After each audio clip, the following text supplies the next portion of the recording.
Rosie and Sarah, and all those who helped to make this visit possible, and for your introductions. I want to say that Sarah, in coming to Santa Cruz, has helped me reset my agenda as well as apparently that of the center, although I think she raised the bar a bit too high today for me by suggesting we were all going to get clear about the post-secular. It is something I'm probing, and I do reach for it, but perhaps we'll all, in the tumultuous discussion we had following the talk, get together a clear idea of what post-secularity might mean in this instance. Okay, so this piece, which has a title, an odd title, Revolve the Bible Zine, a Trans-Evangelical Text. This piece is a part of a new project I'm working on. I've been sort of thrashing about in this new project for a few years now, and it's just beginning to get clear to me, fortunately, so I can give you something coherent today. And what I've been tracking now is the current metamorphosis of evangelicalism in the U.S. As you all know, evangelical Protestantism in the U.S. is a large, heterogeneous, constantly shifting field of practices. It's not any one thing. It's variously defined in many complicated ways. This is the way the field of evangelicalism was usually portrayed in the 1980s when I started working on this topic. As composed of four, and then some reference was sometimes made to that fifth one up there in the corner, but four bodies, fellowships that were discernible. They were theologically and culturally coherent. There were networks of organizations and friendships and collegial relationships, and then practices that made these bodies apparent. The group sometimes was called evangelicals altogether, but usually when the term evangelical was used, it was to refer to the most moderate community among, or field of evangelical practices. And then the outliers were the fundamentalists, the Pentecostals, and a rather large and growing body of charismatics. And again, they were distinct theologically and politically. I don't want to go into this in great detail. I can discuss it further if need be in the discussion, but I just want to show you how the field has morphed. And also point out that it was really that body of fundamentalists that was crucial in defining what Americans understood as secularity and, in a way, modern secularity or secular modernity. And their re-entry into public life, into politics, into the cultural life of the nation is what disrupted secular modernity and created the crisis that we're still in from the point of view of secularism.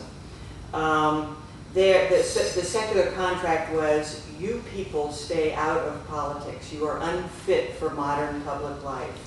And you are emblematic of the exclusion of religious discourses from modern public life. And so it was their re-entry in particular that caused a crisis. And when they re-entered, it wasn't just for one issue for a little while. They were making it clear that they were staking a claim to public life. And the country, in some ways, has never quite been the same. And certainly whatever we meant by secularity is still up for grabs as a result of this movement into public life. So they de-separated, if you will. They were separatist and then they de-separated, as did many of the Pentecostals and eventually the conservative evangelicals and the charismatics all started working together. It became the hegemonic mode, this political activism. The New Christian Right, it was called, the Moral Majority, the Christian Coalition, and most lately it's been called the Religious Right. So that goes through the 80s, and then in the 90s it began to morph a little bit as the fundamentalists and the Pentecostals, but especially the fundamentalists, decided to call themselves evangelicals. They said, you know, it's no longer respectable to be called fundamentalism. We realize there's a certain stigma attached to that term, so we're going to call ourselves evangelicals. And there wasn't much the evangelicals could do about it, and eventually they all came to be known as evangelicals. If you go to the next slide, you can see how this field morphed. There continued to be groups of fundamentalists and Pentecostals that were separatists, that were outside of public life. But a lot of them had engorged that moderate body and pulled it to the right. So all the evangelicals then came to be called the religious right, or just conservative Protestants or conservative evangelicals. And there were a few moderates, holdouts, and they began to organize as well.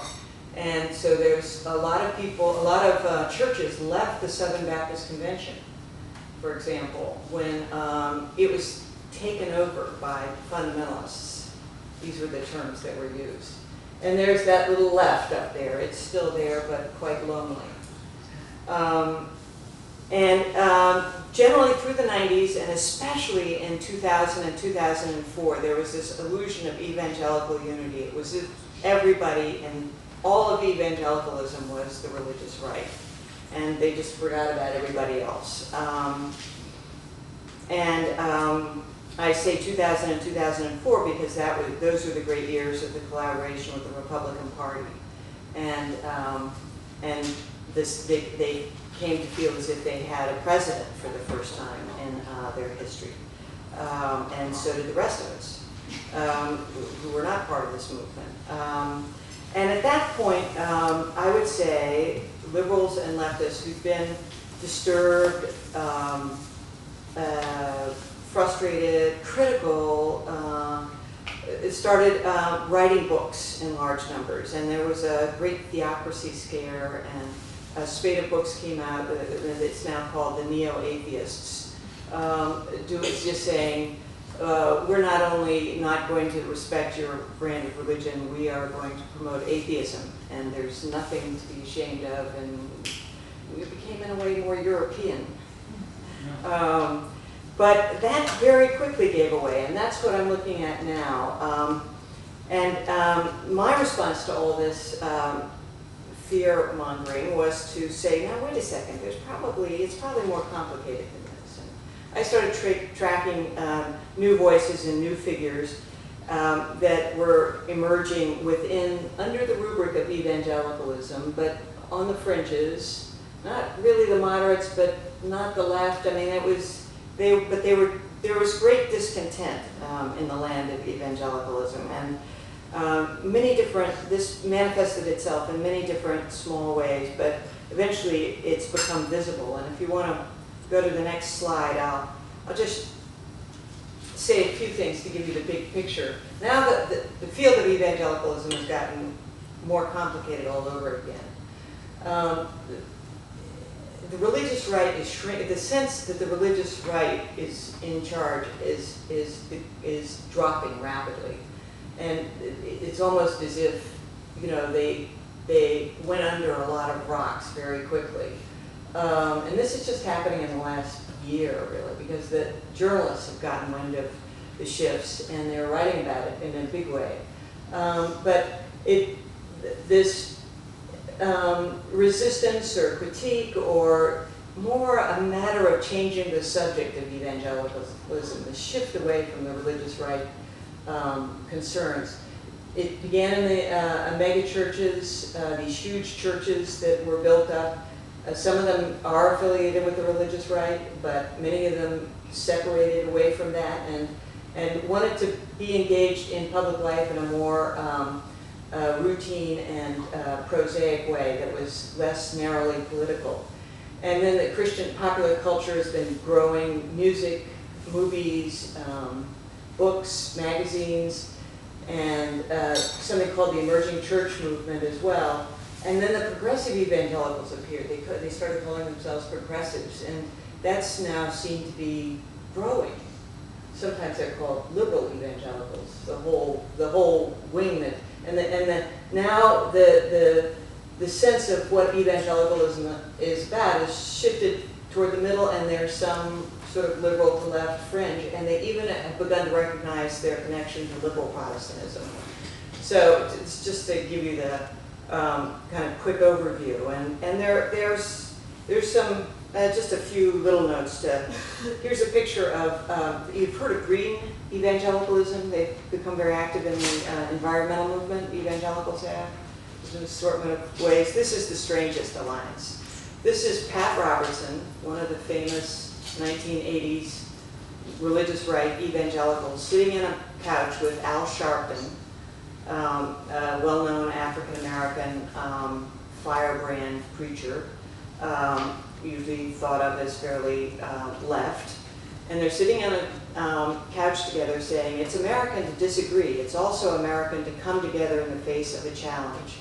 And they formed an organization called WE, W-E. And they invite you to join online. Together we can solve the climate crisis. So this is a manifestation of these strange new alliances that are beginning to appear. And then, well, there's generally taking up the social gospel, which is part of liberal Protestant history in the 20th century and was disavowed by the evangelicals. They've gone back to it and are talking now about poverty and AIDS and the environment and all sorts of other things that have to do with social reform in ways that they had disavowed earlier. They're still interested in personal evangelism, the personal gospel, but they want to join it with the social gospel. I would also suggest, and we'll see today, that there's been a kind of diffusion of biblical authority of what the Bible means, control over what the Bible means, some interesting ways, and a proliferation of what it means, not just diffusion of authority over it, but there are the versions, many versions are becoming more apparent. And a decline in dogma and dogmatic theological positions generally, and kind of narrow political focus. So show the next slide, and I'll show you that. Oh, we don't have the program to decompress the picture. That's okay. That was just, use your imaginations. That was a picture of a church meeting in a pub. This has become stylish. And they were drinking. I wanted to show you the picture because you could see the beer glasses. This is a Southern Baptist church that meets once a month to discuss issues in a kind of debate-like forum in a pub. And they're doing it on purpose. And it means various things. First of all, we're not just in church, we're also outside church. We're not afraid of drinking anymore. It's okay to drink if you want to drink. And we're going to, you're having trouble with this? You think it's oh, okay, wow. It's just one of the versions of church or Christianity happening outside of the venue of churches, and engaging in practices that had been characteristically worldly or secular, and taking them up as unproblematic and part of who they could be too. And we'll see more of that shortly. So I'm going to look at those two circles today about the emerging church and popular culture, and try and bring out some of these points that I've just been making. And looking at the kind of Christianity that's less church and preacher-driven, at Christianity happening outside the church, and I would suggest having something to do with a kind of emerging post-secularity inside America. We could call it post-church Christianity if you didn't think, I mean, it's not to say churches aren't still very important. It's just they're not the centers of the universe quite in the way they were. And I also think of it as a kind of neoliberal Protestant Reformation. And so we'll look at Revolve, one of these Bible scenes, as a kind of prism through which to see, not prism, through which to see some of these trends. So,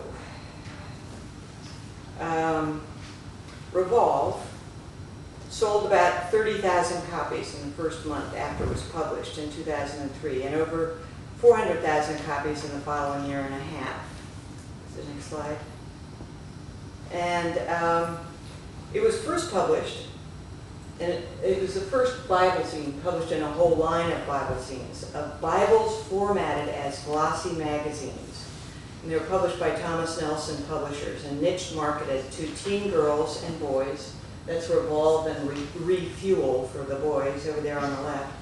Tweens and kids, Magnify, Blossom, and Explore. Young women and men, Becoming and Align. Men and women, sort of generally, NT Sports, that's the New Testament Sports Edition. And Divine Health. And then for baby boomers, a version called Redefine, and there they are on a Harley Davidson motorcycle with their leather jackets driving into the forest. And then finally, Urban Youth, Real, down there in the corner. Now, while all these Bible zines make gestures toward cultural and ethnic inclusion, they target white middle-class conservative Christian readerships. The only exception is Real, which targets African-American Christian teens. And I brought, people want to hold these things, I find, and so if you don't mind, I'll just pass these around. Do you want to do that? So I don't have to,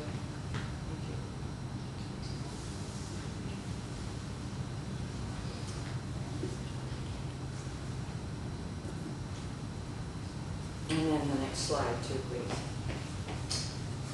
Revolve is by far the best-selling of all the Bible zines. Working with 451, a design firm whose clients included U2, Harley-Davidson, Sting, and the World Soccer Cup, Thomas Nelson Transit Books editorial team composed Revolve as an alternative to both 17... Oh dear. I wonder how often that's going to happen. Ooh. Well, the other three are later editions of Revolve. It comes out with a new edition about every 18 months. Looks very much like the first one.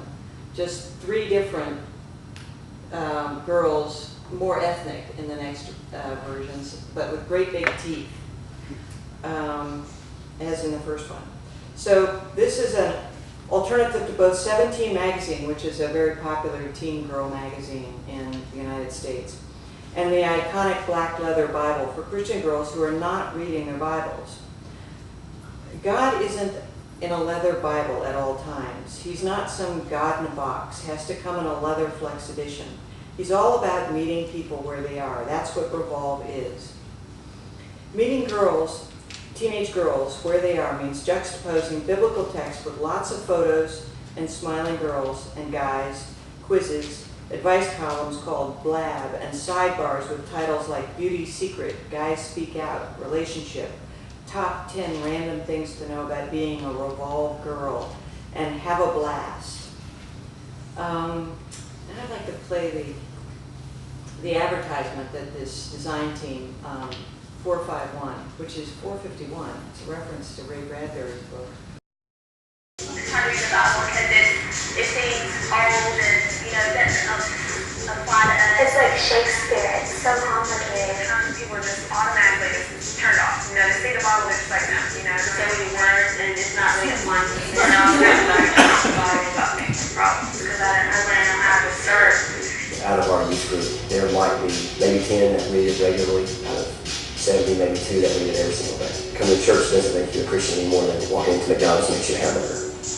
We've surveyed hundreds of teens across the country, across the world, and found that the number one reason they aren't reading their Bibles more is that it's too just big and freaky looking. It's too much information all in one place. So we asked them, what do you read most often? And the answer was Magazine. Teen magazine. I have about 101 magazines in our room.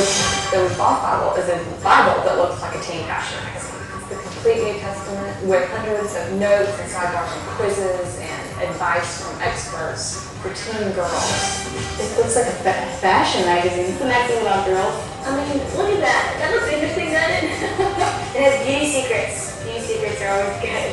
It's good to look beautiful. Calendar, like a teen magazine. And then Justin Timberlake, stuff about him. You got the Are You a Good Daughter quiz. What girl doesn't like to sit around and quiz themselves about something that's in a magazine? A few tips on how to stay hip and active farming and lean in God. I like that. I'm gonna try that.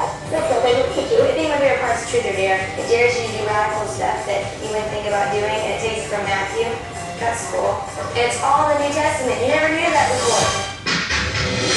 Everyone we've shown the magazine to is just saying, like, what is this? This is so cool. And then we realized this is a Bible. They had no idea from looking at it. I mean, it's got your fitness tips in here, and your quizzes and everything that I like to look for, but it's got the whole New Testament in the midst of it. So you're not having to worry about the bad news. You've got the whole good news right in front of your face. A lot of things that teenagers probably don't understand because it's so many words and these and thous. So I put it in this book to make teenagers understand better. It's a lot easier than some of the Bibles I have. Like, this is more modern and it's more like what we would need. It takes those big words and it puts it in your thoughts.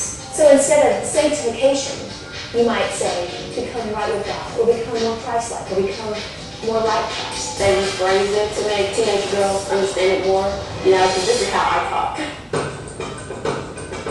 The Revolve Bible is the most innovative thing to happen to Bible publishing in the last 20 years. No one has even dared enter into this realm of changing everything we thought we knew about the way Scripture has to be presented to teenagers. God's Word in a magazine type format really, I think really is a good idea. God's Word is not going to return void. I think the project really helps young ladies connect with the Word of God. It's our responsibility as Bible publishers to make it come alive again. God isn't in a leather Bible at all times. He's not some God in a box, has to come in a leather flex edition. He's all about meeting people where they are. That's what Revolve does. Like I know in English class, when we have to read a novel, it's 100 pages long, they're all having a cow because they have to read these chapters, and this is, and it dices it up and makes it look smaller and more digestible, so you can understand it better. We can become better Christians in this. So we'll get teenagers wanting to read the Bible. I would carry this magazine around. Why wouldn't you?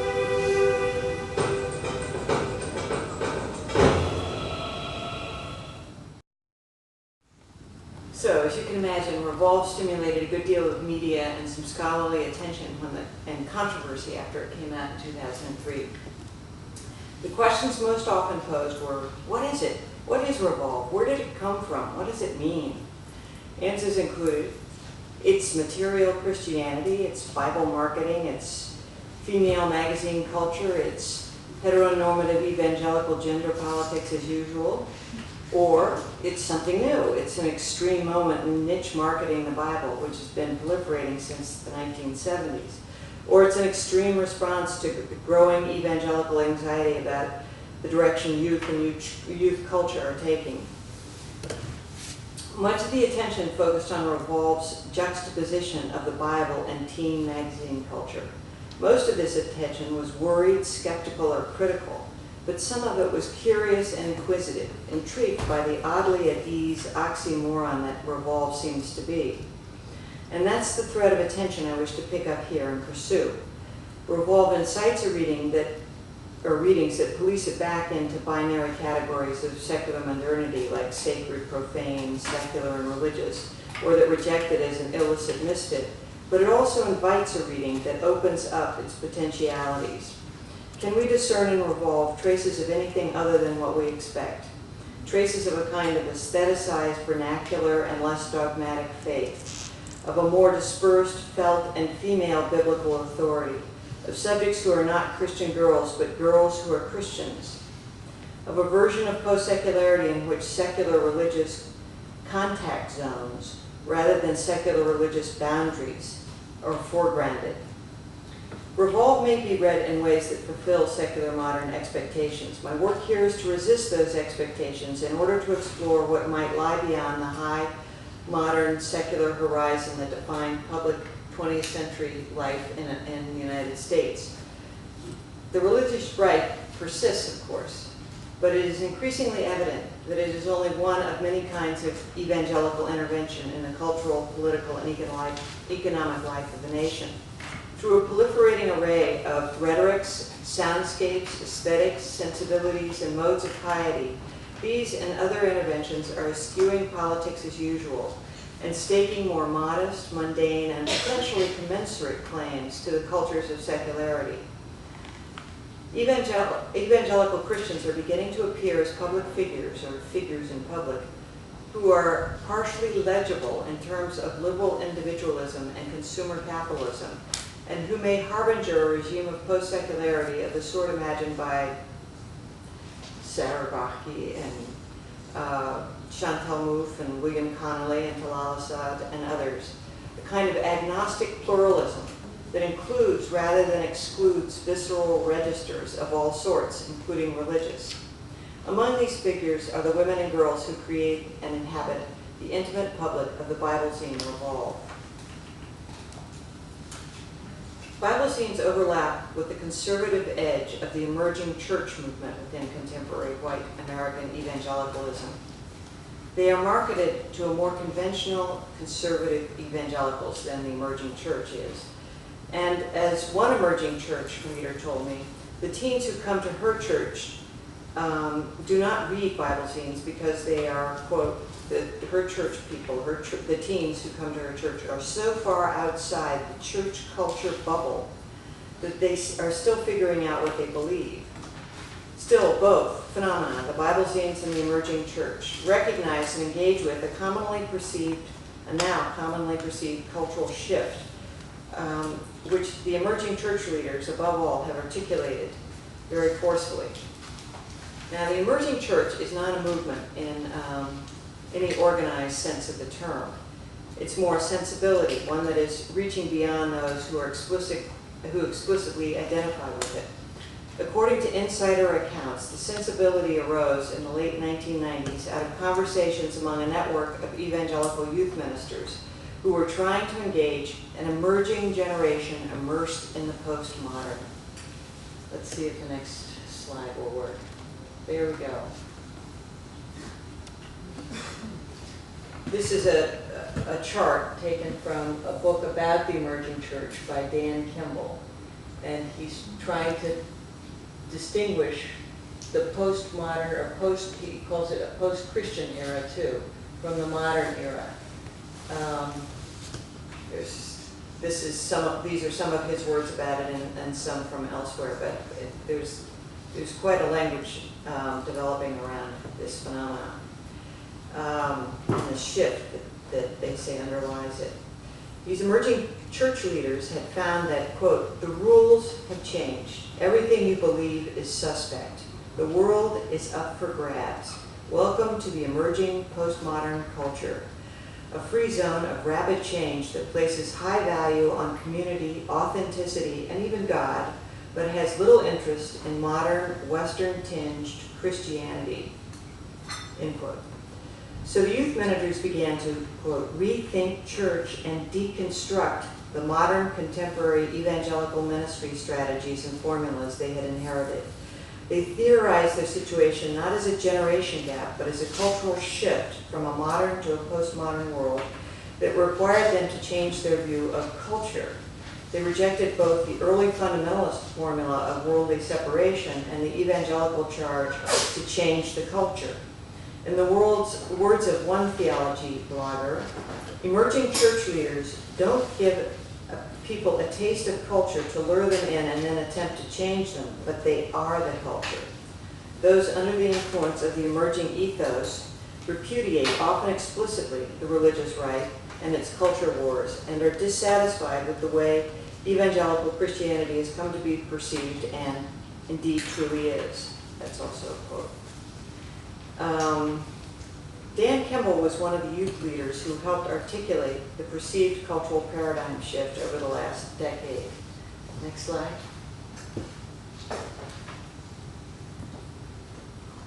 In addition to starting his own church, or mission, as he prefers to call it, in Santa Cruz, California, Kimball has become an international spokesman for the emerging church movement. I don't know if you can see that very well, but they moved into a Presbyterian church whose membership was declining, a conservative Presbyterian church, and remade it on the inside and created new services. And there's a picture of some of the church people. And the local paper says, informal gathering service at Vintage Faith in Santa Cruz. This is what it looks like when cool people go to church. And then one blogger who was describing his church to others said that it was sort of like a KFC joined to an A&W, two eateries doing a whole lot of sharing under one roof. Because for a while the Presbyterian and the Vintage Faith Church had different services in the same church, and then Vintage Faith took the whole thing over and is now occupies the whole building. Let's go to the next slide. Kimball used to be a drummer in a rockabilly band, and he still looks like one, with dyed, blonde, gelled, and peaked hair, Doc Martens, Levi's with wide cuffs, white t-shirt, and short black jacket. Kimball and his congregation cut and paste rockabilly, punk, alternative rock, graffiti, computer graphics, collage art, hip coffee house decor and accessories, and sensory materials drawn from a vast palette of artistic, subcultural, and religious genres, including Judaism, Buddhism, and Hinduism. Their practice is not one of worldly imitation so much as citation. You can hear, see, feel quotation marks around their appropriations. Vintage Faith is a self-consciously postmodern church. I went to quite a few worship services at Vintage Faith before I realized that Kimball is, in terms of his theology, a fairly conventional conservative evangelical. He holds the fundamentals of the faith regarding the truth of the Bible, the death, burial, and resurrection of Christ, creation, and the second coming. He thinks that God, or the Bible, does not want women to be pastors and does not want anyone, including gays, to have sex outside heterosexual marriage. So it's a picture of him preaching with a slideshow in the back, and he's got a palette showing the different styles of worship. I think that's what it is. And then some of the other details from his blog, Dan Kimball's blog, it's called. Okay, next slide. He likes the bowl too. And these are prayer stations. You can see, in the middle of the service, you'll be asked to come up with these prayer stations and say a prayer. You can write something there, you can whatever. But they come in, these are just examples, and you can see the pastiche quality of them, the mixing and matching of things.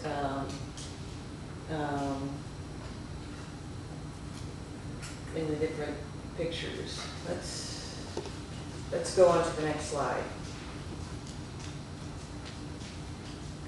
When I discerned Kimball's theology, my first reaction was to see his church, its look, sound, language, and practice, as a surface covering up its depth, its true nature, its essence. I thought to myself, Vintage Faith Church is fundamentalism in postmodern drag. And that is one way to read Kimball's church and all the emerging church practices and their fellow travelers like Bible zines. That is the latest round of cultural appropriations by evangelicals designed to recruit to Christianity teens and young adults in their own terms. The practices are anomalous. They do not fit modernity's categories of religion or secularity. And reading them as fundamentalism dressed up as the world is compelling in part because it reassigns these anomalous practices to the category of religion and reconfirms the terms of secular modernity. I want to resist such a reading because I think what is afoot on the fringes of evangelicalism is a practical project, a project composed of practices that is reimagining and potentially and partially remaking secularity as a cultural apparatus. I call these practices trans-evangelical to mark their instability and their in-betweenness, their neither nor and both andness, vis-a-vis the categories of religion and the secular, and to put them in a parallel universe with other trans projects: transgender, transsexuality, trans-aging, transnationalism, transdisciplinarity, and transgenetics. The project of trans is to resist categorical identities and to reimagine and occupy them as an entwined mixed fluid, as those categories as entwined mixed fluid along a spectrum or a contact zone. Emerging church practices attempt to open up, interrogate, and occupy a space of overlap between fundamentalism in the world, church and culture, religious and secular, sacred and profane, in ways that constitute an implicit critique of both sides of the binaries and a rejection of neither side. Unlike the religious right, emerging church practices generate secular religious contact zones that enact a kind of post-secularity relative to the 20th century regime of modern secularity in America. Now, I went through similar gyrations as I read Revolve, the complete New Testament for teens, in a fashion magazine format, trying to parse it to make cultural sense of it. So did many of the 100 or more Amazon.com readers who reviewed it, most of whom appeared to be Christians of some sort. Their reviews are a little like a call-in segment on a talk radio show, a miniature public arena where the nature and merits of Revolve were debated. Mostly adults commented in these comments, and most of them wrestled with the Bible, with Revolve's hybridity, its ambiguity. Some, like Sarah, a homeschooling mom, rejected the Bible scene because it was really a magazine, not the Bible as she knew it, as she put it. And then she went on. All I have to say is that if you are a Bible-believing Christian, this magazine is not for your daughters. Michelle, a youth minister, thought Revolve was essentially a Bible and implored moms to remember how crappy it was to be a teenager and how the Bible-toting kids got the snot beat out of them. This is a quote. And if there's a Bible that has cool stuff in it, like their favorite 17 magazine does, then I'm totally for it. So Sarah rejected it because it was really a magazine. Michelle accepted it because it was the Bible. And LES, a non-evangelical Christian, that is, she was a liberal Protestant, I guess. She described herself as a non-evangelical Christian. She saw Revolve as essentially a Bible as well, but essentially a culturally specific one that she rejected. Quote, "This book is intended to confuse young women and to stifle any kind of independent thinking. And the unethical way it preys on the belief in the Bible and biblical infallibility of evangelical young women to convince them of the truth of conservative, sexist ideas of the editors is shameful." So there were various diatribes as well as from outside evangelical culture as well as inside it. Given the extent that Revolve is an inside-the-bubble Bible product, another term that the editors use, that foregrounds in many ways, or I should say foregrounds and presumes elementary Orthodox beliefs such as the deity of Jesus and his saving grace, it's easy to gloss the magazine, or the Bible scene, as essentially religious. Most Amazon readers were adults who were buying for relatives and youth groups, and they were doing police work, policing the boundary between church and world. Teenage girls were more positive about Revolve, and notably less alarmed by its aggressive ambiguity. Megan, a teen reader who said her favorite television show was Sex and the City, and that's, by the way, why I believed it was a true person. There are some comments on Amazon that are obviously made up by the editors. So I checked all the profiles of whatever quotes I was reading. And when she said, when Megan said that her favorite TV show was Sex and the City, I decided she was for real. I could be wrong. Anyway, what she said is, "What's with all the negativity? I am 17 and I own a copy of Revolve. I've really enjoyed reading it and I find it in no way degrading. I think people are looking too far into it. Sure, there's some silly things in there, beauty tips and what guys think, but that's what makes it a magazine format. Have you ever seen a teen magazine lately? Revolve is a great way for a teen girl to get excited and read her Bible. I find it extremely useful and enjoy reading it every night." That's the part that doesn't sound true to me. Megan resisted, or simply did not feel, the urge to unmask Revolve. She let its ambiguity and instability stand, arguing, in effect, that Revolve works well enough as a secular, religious, sacred, profane, godly, worldly contact zone. Even if Megan isn't real and this was put in by the editors, it works for me because it marks the kind of reading that the editors want and are trying to achieve. Revolve accomplished its secular religious collaboration by combining two kinds of texts, the Bible and the glossy teen fashion magazine, and by weaving them into each other. Each kind of text is distinct yet minutely intertwined with and interpenetrated by the other. The outcome signals and produces shifts in normative evangelical Christian Bible-making and girl-making practices. Next quote. Christian Smith surveyed over 3,000 American teens between 2001 and 2005 and found that while 30% viewed themselves as religiously conservative, fewer than 10% read the scripture once or more a month. Smith came to the further conclusion, and for him a frightening conclusion, that the reigning faith of American teens, even among many of the religious conservative teens, was moralistic therapeutic deism. Quote, God exists, God created the world, God set up some kind of moral structure. God wants me to be nice. He wants me to be pleasant, wants me to get along with people. That's teen morality. The purpose of life is to be happy and feel good, and good people go to heaven, and nearly everyone's good. Other religious scholars and marketing teams, including Thomas Nelson Publishers, arrived at similar conclusions about the state of biblical knowledge among evangelical youth.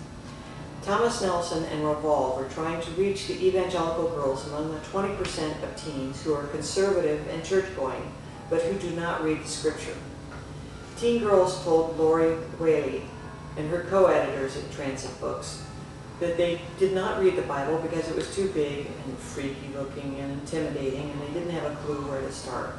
Whaley's favorite response was, "It looks like something my parents would carry." So they removed the obstacle of the black leather packaging. God is not at all opposed to a fashion magazine or its format, Lori says. All we have done is said that teen girls are reading magazines, so we're going to put the Bible in the format of a magazine. The Revolve editors also got rid of the Shakespearean language. There are no these and thous. The translation we've used puts the scripture into everyday English. It makes it relevant. It isn't just words strung together. It's God speaking directly to the girls. Revolve uses the New Century version of the Bible, an easy-to-read translation with a fifth grade level vocabulary. Let's go to the next slide. I hope this shows up good. These are some pages from Revolve. The Bible text in Revolve is centrally placed, occupying almost every page, with 2 or 3 well-spaced columns of easy-to-read text. It is the only literally black and white portion of Revolve, occasionally spliced with a pastel clip art image, a Bible verse written on a dark blood red heart wrapped in thorns, and random statistics. Bible chapters are entitled and subtitled in the style of newspapers. For example, in Luke 23, Pilate questions Jesus. Pilate sends Jesus to Herod. Jesus must die. Jesus is crucified. And each book is introduced in the vernacular of white American middle-class girls. Here's the conclusion to the Book of Matthew introduction. Matthew's book is like an encyclopedia of Jesus. This is the total good news, totally complete, totally true. Although centrally placed, visually the Bible text is peripheral, functioning as a relatively plain textual background for the much more eye-catching, colorful, and style-sensitive sidebars, about half of which are Bible-oriented. Every so often, a Bible basics sidebar spells out an element of evangelical faith. Learn it and live it sidebars cite, paraphrase, and then apply Bible verses. Scattered Bible bios tell stories of women in the Bible as if they were role models for American girls. Radical Faith and Promises column cite a verse and translate it into an upbeat, vaguely demanding message, like, the Holy Spirit gives you comfort and good advice. He gives you the power to know what it is, what to do in every situation. That's power. So let's go on to the next one. This is a quote from the editor, the main editor of Revolve and all the Bible zines. Leslie wanted to mark her use of the term churchy or Christianese. These reflect internal critiques of the culture by, in this case, an editor of the Bible zine. Just as the term church culture bubble is an internal critique. In its Bible-oriented sidebars, Revolve translates evangelical folk theology into a colloquial, girl-friendly speech style. The textual voice is not the same as that of the 12 to 15-year-old girls who are the target audience, but it is close to theirs, different and wise enough to be a little authoritative, but warm, fun-loving, and sympathetic enough to feel like a best friend. And Revolve is light-handed and positively relaxed, if not blasé, about boundaries between secular culture and a biblical worldview. It presumes its readers have little or no biblical knowledge, but want to find out about the Bible without being patronized or threatened. You have to look hard to find words like sin, repentance, judgment, Satan, hell, the world, and church. Even the word Christian is rare. Words like wicked, immoral, absolute, personal savior, rapture, born again, evangelical, and youth group do not appear at all. The language of Revolve avoids the tokens of both organized religion, which is another term that's being used now, and dogma. The girls whom Revolve targets want to know more about how to live faithfully, but not about beliefs and doctrines. Doctrines are expressed, but they are reformatted, embedded, colloquialized, narrated, and presupposed. The authority of the word, of hearing, and of content is mitigated in Revolve, which relies, as does popular culture, as much on or more on the authority of visuals, form, design, style, feeling, tone, image, and aesthetics. Revolve is less about making belief and believers, that is, Christian girls, than it is about engendering a style, sensibilities, a structure of feeling, ways of speaking, seeing, and knowing, that is both secular and religious among girls who are, among other things, Christians. So let's go on to the next slide, which is a couple of more girl-making pages. While it's not clear how much or how critically girls read the Bible and the Bible-oriented sidebars in Revolve, they are first and foremost attracted to the girl-oriented sidebars, and they do not read them uncritically. The sidebars invite active, engaged reading, response, and some debate. They are spliced with references to the Bible, God, and Jesus, but their focus is on the mundane details of early teen girl lives, which are often turned to faith-making ends. In Beauty Secrets, is there a Beauty Secret? Yeah, the one over there in the corner is an example of what a Beauty Secret sidebar looks like. Teen girl bodily care practices become metaphoric fodder. Here's an example. Applying foundation. You need a good, balanced foundation for makeup, kind of like how Jesus is a strong foundation in our lives. Keep him as the base and build everything on him. And it's okay to laugh. They laughed about these things as they were making them up. Some men on the editorial team could not believe that they were doing this to Beauty Secrets. But they got into it, and every one of them is some kind of metaphor. There's one about sunscreen. You apply sunscreen to your skin like you want to apply the Bible to your life, and you'll notice that your pores just begin to soak it up, and it becomes part of who you are. There are full-page quizzes that invite girls to answer questions and find out, are you a good daughter? Do you have a healthy body image? Are you a leader or a follower? Are you crushing too hard? The blab sidebars are the most common and commented upon sidebars in the Revolve Bible scene, like the one over on the right-hand side of the page on the left. They present over 200 Q&A exchanges between real girls and the editors. The editors claim they are questions from real girls. The topics include meditation, wearing pants, premarital sex, angels, tattoos, falling in love with a woman teacher, modest dress, psychics, cussing, how to pray, making out, thinking about sex, smoking pot, being molested, suicide, witches, God's gender, hell, my dog died, I hate my brother, is the God of Jews and Muslims the same as our God, parents getting divorced, how to evangelize, doubting Jesus, worldliness, astrology, I look at porn, am I still a virgin? Calling guys, eating disorders, what's going too far, homosexuality, original sin, my dad kicks the dog, green hair, human cloning, 6-day creation, aliens, is tickling guys okay? So I've given you quite a sampling there, but there are hundreds more, or 150 more. The most debated one is about calling guys, and I'll talk about that in the discussion if I get a chance. The girl-oriented sidebars are replete with basic contemporary evangelical terms, tropes, and allusions. But as Revolve editor Kate A2 put it, the speech style is not churchy, and at least to the girls inside church culture, it is not riddled with Christianese. I think we might, those of us who are not inside the church culture bubble might think it is, but the girls who read it don't. While Revolve contains a great deal of moralistic instruction, there is a marked absence of heavy-handed rhetorical moves.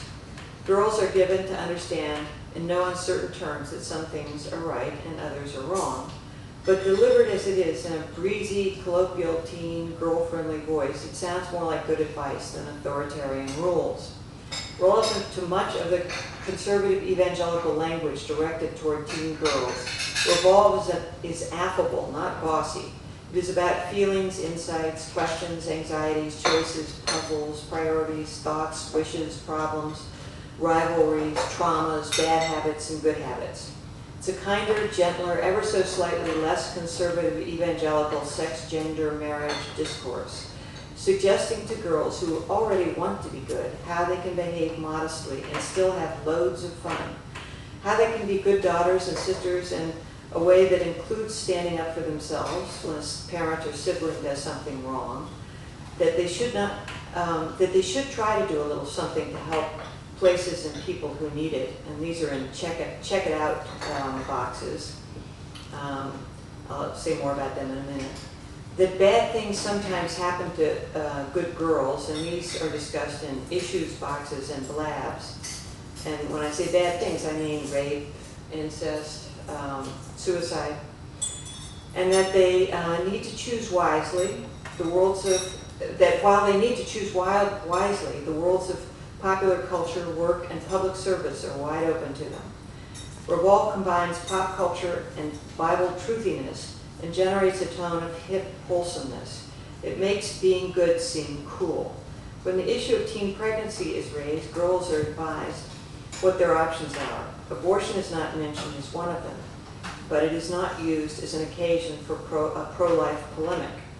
A few girls ask blab questions about homosexuality and are told that it is ungodly and that they should get help, but no larger claims about gays or gay marriage are made. Let's go to the next slide. Revolve contains nothing remotely resembling hot button issue politics, the culture wars, or religious right rhetoric. Girls are urged to be engaged as citizens, but as volunteers and social advocates, not militant activists. And there's no reference to either partisan politics or right-wing patriotism. The only red, white, and blue image in the magazine is that one down there, and I find it somewhat compromised by what I still read as a peace sign. It may have some other meaning, but you can see that it's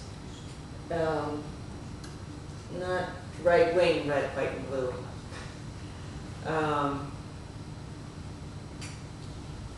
Social activism, and I believe it's right there in that particular box, is defined as ways to apply your faith. And that meaning to work for a wide variety of secular and religious charity organizations, which are described in some detail in Check It Out boxes. And these include World Vision, Democracy, Accountability, and Transparency in Africa, Chernobyl Children's Project, Habitat for Humanity, Second Harvest Food Bank, Head Start, and the Rape, Abuse, and Incest National Network. So it's a mix of conservative Christian, non-conservative Christian, and secular organizations. Not all of them, but some. The absence of fundamentalist, bipolar, us-them, culture war, two-world-making rhetorics in Revolve is striking. All the ingredients are there, but it is a road not taken over and over. The Bible zine refuses the totalizing binary that defines the world as secular, segregates the religiously orthodox out of it, or sends them into the world only in the role of moral crusaders. Revolve does not posit or presume a categorical distinction between the world and the church. It says that there is one world and we are in it. We are different, we know God, but ours is just one kind of difference in a world of differences. We are normal. We are like other girls. We belong. These messages are delivered in the act of reading Revolve as much as in its content. Every time a girl reads the Bible zine, she enacts a simultaneous occupation of both the world and their faith, of faith in the world. Revolve is not, or does not want to be, about how to live in church culture bubbles. It is about how to live godly lives in the world. In a way, each girl becomes a tiny church, a site of worldly faith-making, and Christianity is more a pattern of consumption than it is a straight and narrow path. The folk theology of Revolve magazine is thicker than the moral therapeutic deism that Christian Smith found pervasive among all but the most religious conservative teens, but it is not qualitatively different. Doctrinally trained ear hears all the right things, but doctrine is not actually spoken as such. There's no witnessing or preaching or teaching comparable to what happens in church. The message is, we recognize your terms, your culture, and we'll get inside it and help you figure out how to live godly lives on your terms. This is not about converting you to your parents' culture. We want to help you make a world, a godly, girl-centered world that makes sense in terms of your vernacular, your aesthetics, your soundscape, your priorities, your experience of faith, and your critique of evangelical culture.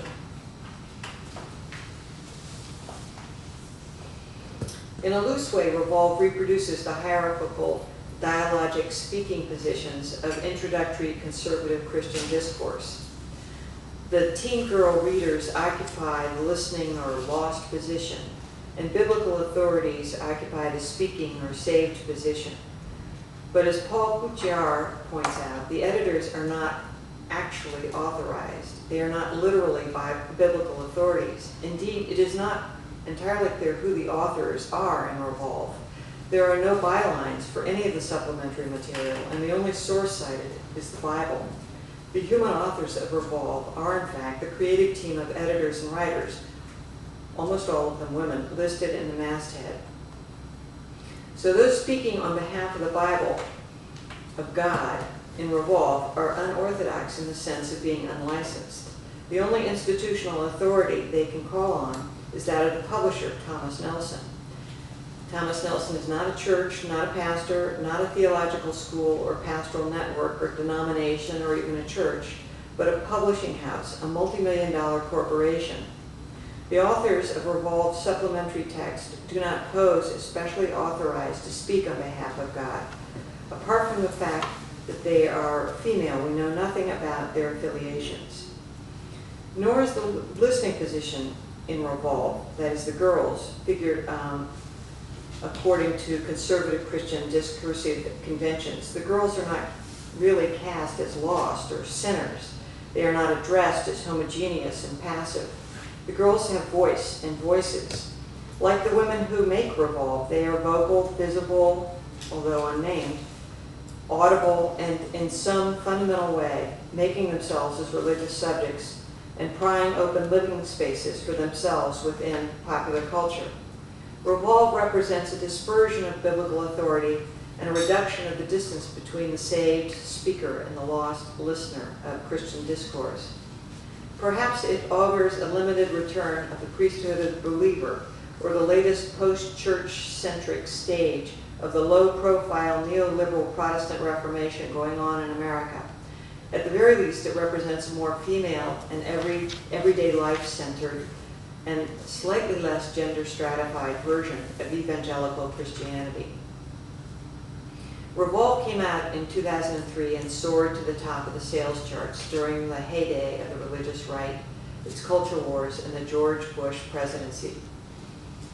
Political discourse was dominated by the right wing and the Republican Party, and conservative talk shows, faith-based initiatives were eating away at church-state boundaries, gay marriage, and so-called partial birth abortion bans were passing all over the country. A war on Christmas was declared. Intelligent design rose up to challenge evolution. Christian evangelicalism seemed to be rife in every branch of the military, and George Bush squeaked into a second term as president, even more indebted to the values voters. To its defenders, the modern secular regime was imperiled, and for some at least, the country seemed to be tottering on the brink of theocracy. Then, rather suddenly, it seemed, in late 2005 and early 2006, coinciding with the precipitous decline of support for George Bush in the war in Iraq, the specter of the religious right became increasingly spectral, and the attendant sense of secular doom began to dissipate. Critiques of religion and the religious right from secular and religious liberals and the left were beginning to push back, but much of the counterpressure, I would argue, came from within the evangelical movement. News stories had been appearing for some time already about other kinds of evangelicals, theologically conservative white Protestants who did not fit the religious right mold, but now they began to make some sense. We heard about conservative evangelical churches and leaders who disavowed partisan politics and questioned the priority of the religious right's two litmus tests, abortion and gay marriage. The National Evangelical Association published the Evangelical Climate Initiative as a full-page ad in the New York Times and Christianity Today, declaring that we are not a single-issue movement, and calling on governments, corporations, churches, and individuals to take immediate action to stop global warming. The results of several of the interim elections in November 2006 showed that white evangelicals had voted in surprising numbers for Democrats. Readers of the secular press pondered oxymoronic figures like the Irish rock star Bono, an evangelical Christian who was converting celebrity mega preachers and secular politicians to his campaign against world poverty, and Mike Huckabee, the Christian crossover candidate running for the Republican presidential in the Republican presidential primaries, whom Time magazine said doesn't just engage with popular culture, he soaks in it. So part of what we were beginning to see was that the category evangelical was always more diverse than its recent identification with the religious right. But the category evangelical was, and has been for some time, also morphing and proliferating internally in surprising ways. The zone of greatest invention and growth was neither right nor left politically, but something in between that was a bit of both, or that flew below the political radar, but that was invariably perched on the boundary between church and the world. All the anomalous and oxymoronic figures mentioned above occupy this in-between trans-evangelical zone, as do the emerging church and Bible scenes discussed here. The zone has always existed, but it is expanding and its denizens are becoming more visible. The grip of the secular modern apparatus that inclined us to sort people and places and things into the categories secular and religious, and that obscured our view of the contact zones, is evidently weakening. Some evangelicals call what is emerging postmodern or post-Christian. I think it is the American version of post-secularity, or part of it. A secularity in which the legal apparatus, the so-called separation of church and state, though continuously contested and defended, persists, while the cultural apparatus shifts. The historical vision of modern secularity, which narrated the eclipse of religion and the rule of secularity in public life, no longer has any purchase. And the narrative and classificatory discourses which divide the world into two opposed categories or orders, secular and religion, is no longer, at least not as, is less hegemonic. The alternative coming into view as a result of the breakup of the illusion of evangelical unity sustained by the religious right is neither theocracy nor a happy, harmonizing pluralism, but an agonistic world of more or less incommensurate publics jostling for influence and power. The Bible scene revolve, and the girls it conjures are creatures at home in, if not entirely at peace with, this new post-secular world. Up there in the corner you can see an auditorium. It looks like a concert, and it is. It's the Revolve Tour. The magazine Revolve, the Bible scene, was so successful that the publishers organized tours that go around the country, and that's now in its, next year will be its 4th year, gathering together tens of thousands of girls and their moms and the youth leaders, all female crowds, they get together for 2 days of singing with, the lights in the air. It's just like a concert, a rock concert, and some talks, but mostly drama and heart-to-heart talks, no preaching, and no one who resembles a preacher appears. They were actually a lot of fun. Even my son enjoyed it. He was the only male in the crowd. Okay, thanks. I could say more about that in the discussion as well.